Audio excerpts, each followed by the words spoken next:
Wouldn't we have been better off without all those presidents? Yeah. Yes, we would. I don't think you're right about that. Governor, let me, Billy Crystal got the biggest laugh in the Academy Awards when he said, never inhaled. Here's the point, sir. Here's the point, subjecting myself once again to your wrath.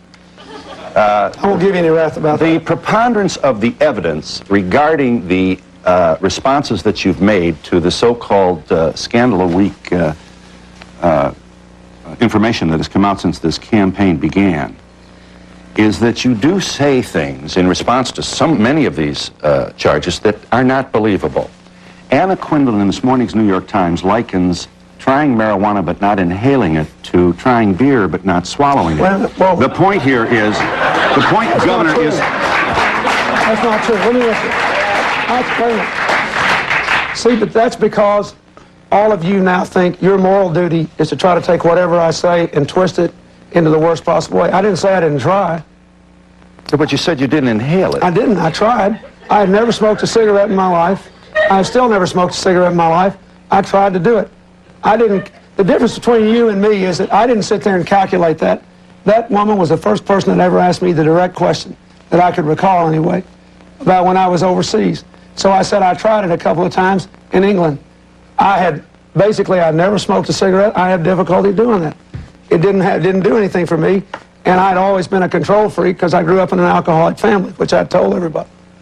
And I didn't want to be out of control anyway. That's an iconic moment right there when then Governor Bill Clinton was on the Phil Donahue show as he was campaigning to become president of the United States. Of course, this morning we found out the terrible news of the passing of Phil Donahue, the iconic talk show host, dying after a lengthy illness at age 88. With more on this, let's go to Richard Crouse. He's written 10 books on pop culture and covers pop culture end to end for our Bell Media stations. Richard, welcome back to the program.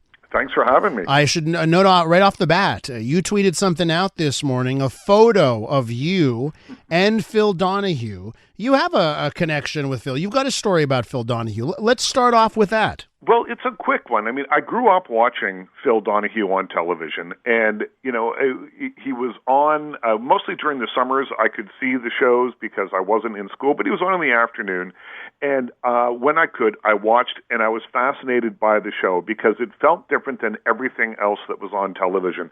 It was a talk show, and yet there he was in the audience talking to the audience members who were then allowed to ask questions of the people on stage, which was new. He introduced that. It was a show that, in a sea of soap operas and game shows and things like that, took news and made it understandable for me. I was a kid and didn't quite often understand what was going on in the world, and he was able to contextualize it. He was a great storyteller and really make it eye level for me. So all of that combined, that was my growing up time, my youth. So then cut to many years later, I interview him for a film that he had produced, and we got along very well. We had a lovely conversation, and then it was over. I shook his hand, and he left. And 15 minutes later, something like that, there's a knock at the door, and it's Phil Donahue. And he's come back, and he said, I just want to tell you, I've been doing these interviews all day, and he said, you've got it. Don't stop doing this. You know how to ask a question. Wow. And, at a time when, I looked at him as being one of the best interviewers on television, and he didn't have to do that. He didn't know who I was. Any of that stuff.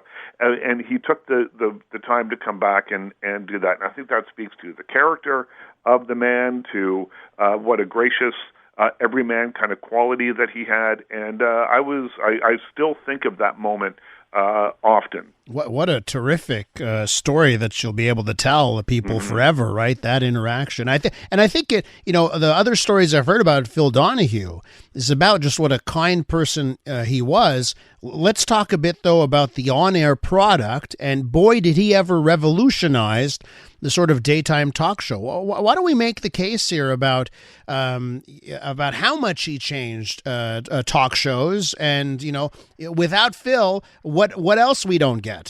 Well, without Phil, we don't have Oprah Winfrey, and she says that. She said if there had been no Phil Donahue show, there would be no Oprah Winfrey show.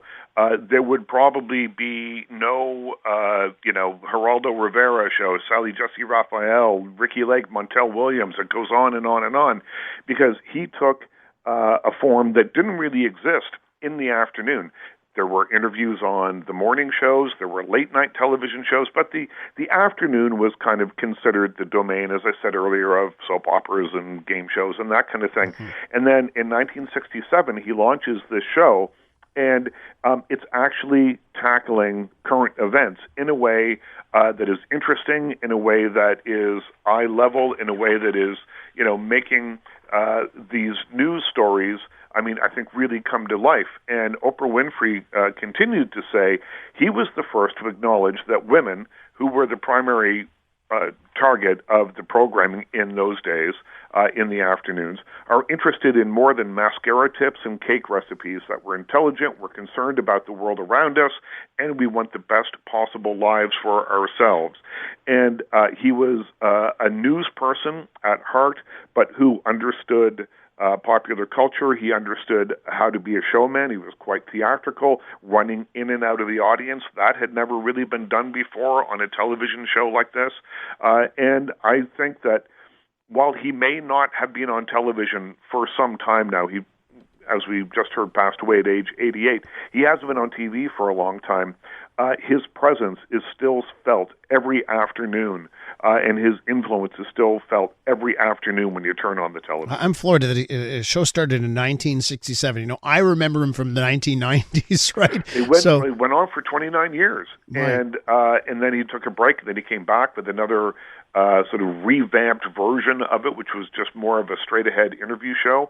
But, people tend to, I think, lump him in with Geraldo Rivera and Jerry Springer and that. And certainly he probably invented the form, but I don't think what he did could be called tabloid television. It might have flirted with that a little bit, but let's not forget he was the first person to interview Nelson Mandela following Mandela's release from prison in 1990.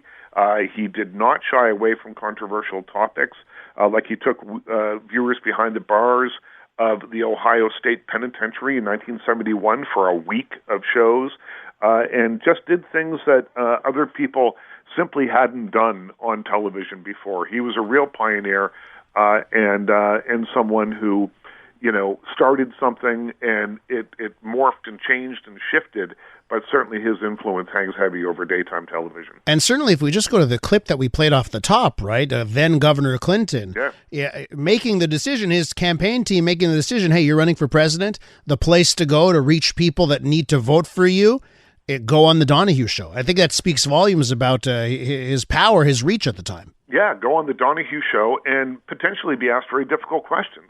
And, I think Donahue asked the questions that people wanted asked, so that whole I didn't inhale thing, was, at the time, it's hard to imagine how that reverberated around the world, in a world before social media, in a world before, all the information onslaught that we have coming at us all the time. That still was something that everybody knew. Late-night comedians were joking about it. Everyone talked about it. And Donahue just sensed that he had to address it.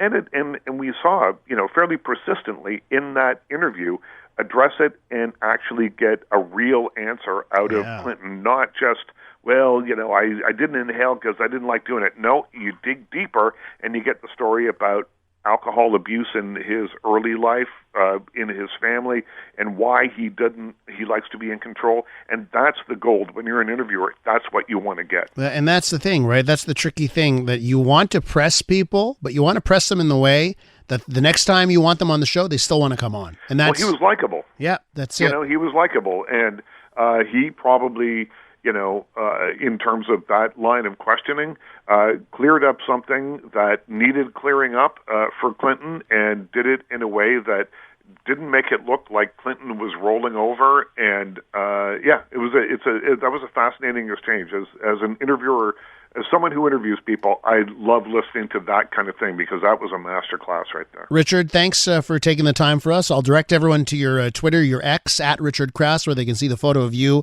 and Phil Donahue and read your story about that. Thanks so much for coming on. Thanks for having me.